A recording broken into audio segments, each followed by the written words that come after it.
Hi hello friends, welcome back to Swami 82 YouTube channel. ನೀವು ಬೇತಾಳನ ಕಥೆಗಳನ್ನು ಕೇಳಿದ್ದೀರಾ?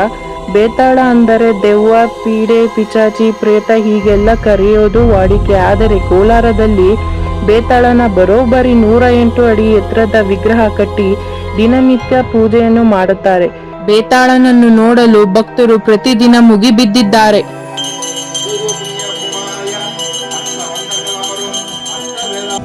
ಶ್ರೀ ವೇದಾಲ ಪೂರ್ವಾಯ ವೇದ ಮಂತ್ರ ಪ್ರವೇಹ ವೇದಾಲ ರೂಪಣಿ ನಮೋ. ಕಾಳಿ ಪ್ರತಿಷ್ಠಾಪನೆ ಮಾಡಿದೆ. 7 ಅಡಿದು ಕಾಳಿ ಪ್ರತಿಷ್ಠಾಪನೆ ಮಾಡಿದ್ವಿ.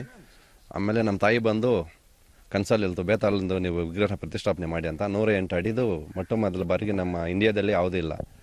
ಬೇತಾಳನ ಪ್ರತಿಷ್ಠಾಪನೆ ಮಾಡಿದ್ದೀವಿ. ಆಮೇಲೆ ಹಂಗೆ ಕಾಲಭೈರವ ಪ್ರತಿಷ್ಠಾಪನೆ ಮಾಡಿದ್ದೀನಿ. ಆಮೇಲೆ ಕಾಟೇರಮ್ಮ ಪ್ರತಿಷ್ಠಾಪನೆ ಮಾಡಿದ್ದೀನಿ. ಪ್ರತಿಂಗರ ದೇವಿ ಪ್ರತಿಷ್ಠಾಪನೆ ಮಾಡಿದ್ದೀನಿ. ಪಾರ್ವತಿ ದೇವಿ ಪ್ರತಿಷ್ಠಾಪನೆ ಮಾಡಿದ್ದೀನಿ. ನಾಗಮ್ಮ ಪ್ರತಿಷ್ಠಾಪನೆ ಮಾಡಿದ್ದೀನಿ. ಕುಟ್ಟಿಚೇತನ್ ಪ್ರತಿಷ್ಠಾಪನೆ ಮಾಡಿದ್ದೀನಿ. ವಿಷ್ಣುಮಯ ಚೇತ ಪ್ರತಿಷ್ಠಾಪನೆ ಮಾಡಿದ್ದೀನಿ. ಇಷ್ಟು ದೇವ್ರನ್ನೂ ಇಲ್ಲಿ ಪ್ರತಿಷ್ಠಾಪನೆ ನೆನ್ನೆ ಕುಂಭಾಭಿಷೇಕ ಆಯಿತು.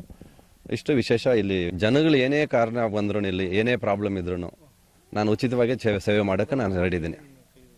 ಮಾಟ, ಗಾಳಿ, ಮಂತ್ರ, ಮೋಡಿ ಏನೇನು ಪ್ರಾಬ್ಲಮ್ ಇದ್ದರೂ ಕಷ್ಟ ನೆರವೇರೋಕ್ಕೆ ನಾನು ರೆಡಿ ಇದ್ದೀನಿ ಸರ್. ಅದು ಬಂದು ಇಲ್ಲ, ಅದು ಬಂದು ಎಲ್ಲರೂ ಹೇಳ್ತಾರೆ ದೇವ ಅಂತ. ಅದಿಲ್ಲ, ದೇವ್ರದು.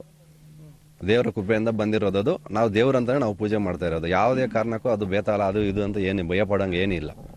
ಅದೊಂದು ದೇವರು. ಅವ್ರು ನಂಬಿ ಬಂದರೆ 100% ಕ್ಲಿಯರ್ ಆಗುತ್ತೆ. 9 ಸುತ್ತು ಅದಕ್ಕೆ ಸುತ್ತಿದ್ರೆ 100% ಗಾಳಿ ಧೂಳಿ ಏನಿದ್ರು 100% ಕ್ಲಿಯರ್ ಮಾಡ್ತಾರೆ. ಯಾರೂ ಬೇಕಾಗಿಲ್ಲ, ಅದು ಸುತ್ಕೊಂಡು ಹೋದ್ರೂ ಕ್ಲಿಯರ್ ಆಗುತ್ತೆ. ಅಷ್ಟು ಪವರ್ಫುಲ್ ಇದೆ ಅದು. ಅವ್ರು ಬಂದು ಹೇಳಿರೋದಕ್ಕೋಸ್ಕರ ಕಟ್ಟಿದ್ದೀವಿ ಸರ್. ನಾನು ಪ್ರತಿಷ್ಠಾಪನೆ ಮಾಡಬೇಕು ಈ ಥರ ಅಂತ ಹೇಳಿರೋದಕ್ಕೆ ನಾವು 12 ವರ್ಷದಿಂದ ಇದ್ದೀವಿ ಅಗೋರಿ ದೀಕ್ಷೆಯಲ್ಲಿ. ಅವ್ರು ಬಂದು ಈ ಥರ ನನಗೆ ಪ್ರತಿಷ್ಠಾಪನೆ ಮಾಡಿ ನಾನು ದೀಕ್ಷೆ ತಗೊಂಡಿರೋದು ಅದು ಸಿದ್ಧಿ ಮಾಡಿರೋದಕ್ಕೆ, ನೀನು ಪ್ರತಿಷ್ಠಾಪನೆ ಮಾಡು, ಇಲ್ಲಿರೋ ಜನಗಳಿಗೆಲ್ಲ ಒಳ್ಳೇದು ಮಾಡು ಅಂತ ಹೇಳಿದ್ದಕ್ಕೆ ನಾನು ಪ್ರತಿಷ್ಠಾಪನೆ ಮಾಡಿ ನಿಲ್ತಿದ್ದೀನಿ ಸರ್. ಇಲ್ಲಿ ಇಲ್ಲ, ವಾರ ಅಭಿಷೇಕ ನಡೆಯುತ್ತೆ. ಅಮಾವಾಸ್ಯೆಗೆ ಹೋಮ ನಡೆಯುತ್ತೆ. ಅನ್ನದಾನ ಇರುತ್ತೆ. ಶುಕ್ರವಾರ ಭಕ್ತಾದಿಗಳು ಬರ್ತಾ ಇರ್ತಾರೆ. ಅವ್ರಿಗೆ ಏನಿದೆ ಪ್ರಾಬ್ಲಮ್ ಕ್ಲಿಯರ್ ಮಾಡಿ ಕಳಿಸ್ತೀನಿ. ಶುಕ್ರವಾರ ಊಟ ವಸತಿ ಇರುತ್ತೆ.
ದೇವಸ್ಥಾನಕ್ಕೆ ಇನ್ವೈಟ್ ಮಾಡಿದ್ದಾರೆ. ಕಾಶಿಯಿಂದ ಬಂದಿರೋದು ನಾನು.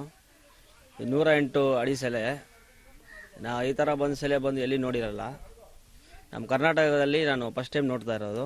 ಬೇರೆ ಕಡೆ ಇದೆ ಅಂತ ಏನು ಗೊತ್ತಿಲ್ಲ ನನಗೆ. ಅದೇ ಥರ ಏನು ಮಾಟ ಮಂತ್ರ ಏನಿದ್ರು ಇಲ್ಲಿ ಹೋಗೋಕ್ಕೆ ದಾರಿ ಸಿಗುತ್ತೆ. ಆಮೇಲೆ ಇದೇ ಥರ ಒಂದು ಕಾಲ್ ಭೈರವ್ ಇದೆ. ಆಮೇಲೆ ನಾಗಮ್ಮ ಇದ್ದಾರೆ. ನಮ್ಮಮ್ಮ ಕಾಟೇರಿಯಮ್ಮ ಇದ್ದಾರೆ, ಆಮೇಲೆ ಪತಂಗಿರ ಇದ್ದಾರೆ.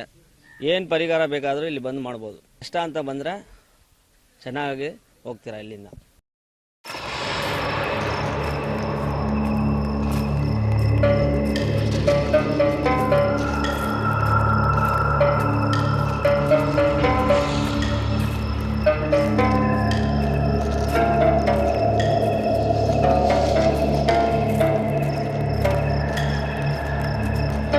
ನೋಡೋಕ್ಕೆ ಬಂದ್ವಿ.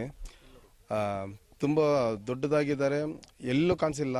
ಇದೇ ಫಸ್ಟ್ ಟೈಮ್ ನಾನು ನೋಡಿರೋದು, ಇಷ್ಟು ದೊಡ್ಡ ವಿಗ್ರಹ ನೋಡಿರೋದು. ಪರಿಹಾರಕ್ಕೆ ಎಲ್ಲ ಒಳ್ಳೆ ಪವರ್ಫುಲ್ ಆಗಿದ್ದಾರೆ. ಇಷ್ಟು ಪವರ್ ಇದ್ದಾರೆ ಅಂತ ನಾನು ನೋಡಿಲ್ಲ. ನಮ್ಮದು ದೇವಸ್ಥಾನ ಕಾಳಿಮನ್ ದೇವಸ್ಥಾನ ಇದ್ರೂ ಈ ಬೇತಾಳ ಈ ಸೆಲೆ ನೋಡಿದ್ರೆ ನಮ್ಮ ಮೇಲೆ ಇರೋ ವೈಬ್ರೇಷನ್, ಅಷ್ಟು ವೈಬ್ರೇಷನ್ ಕಾಣಿಸ್ತಾ ಇದೆ. ಇವರು ಈ ಇರೋ ಜಾಗದಲ್ಲಿ ಯಾರಿಗನ ಮಾಟ ಮಂತ್ರ ಏನನ ಮಾಡಿದ್ರೂ ಏನನ ಇದ್ರೂ ಎಲ್ಲ ದೂರ ಹೋಗ್ಬಿಡುತ್ತೆ. ಯಾರು ಇಲ್ಲಿ ಸುತ್ತು ಈ ಗ್ರಾಮಕ್ಕೆ ಯಾರು ಮಾಟ ಮಂತ್ರ ಮಾಡೋಕ್ಕಾಗೋದಿಲ್ಲ, ಅಷ್ಟು ಪವರ್ಫುಲ್ ಆಗಿದ್ದಾರೆ. ಇಲ್ಲಿ ಭೈರವರಿದ್ದಾರೆ, ಕಾಟೇರಮ್ಮ ಇದ್ದಾರೆ, ವಾರ ಆಗಿದ್ದಾರೆ, ಎಲ್ಲ ಪವರ್ಫುಲ್ ಆಗಿ ದೇವರುಗಳು ಇದ್ದಾರೆ. ಯಾರಿಗನ ಮಾಟ ಮಂತ್ರ ಪ್ರಾಬ್ಲಮ್ ಇದ್ದರೆ ಈ ದೇವಸ್ಥಾನದಲ್ಲಿ ಕಾಲಿಟ್ಟಿದ್ರೆ ಸಾಕು, ಅವ್ರ ಮೇಲೆ ಇರೋದು ಎಲ್ಲ ಮಂತ್ರ ಎಲ್ಲ ಹೋಗ್ಬಿಡುತ್ತೆ. ಅಷ್ಟು ಪವರ್ಫುಲ್ ಆಗಿದ್ದಾರೆ. ಎಲ್ಲೂ ನೋಡಿಲ್ಲ ಇಷ್ಟು ದೊಡ್ಡ ಶಿಲೆ ಇಟ್ಟಿರೋದು. ಇದೇ ನಾನು ಫಸ್ಟ್ ಟೈಮ್ ನೋಡ್ತಾ ಇದ್ದೀನಿ. ಅಷ್ಟು ಪವರ್ಫುಲ್ ಆಗಿದ್ದಾರೆ. ನಮಗೆ ಹೇಳುವಾಗಲೇ ಅಷ್ಟು ನಮಗೆ ಇದಾಗ್ತಾ ಇದೆ, ವೈಬ್ರೇಷನ್ ಆಗ್ತಾ ಇದೆ, ಅಷ್ಟು ಇದಾಗ್ತಾ ಇದೆ, ಅಷ್ಟು ಪವರ್ಫುಲ್ ಇದ್ದಾರೆ.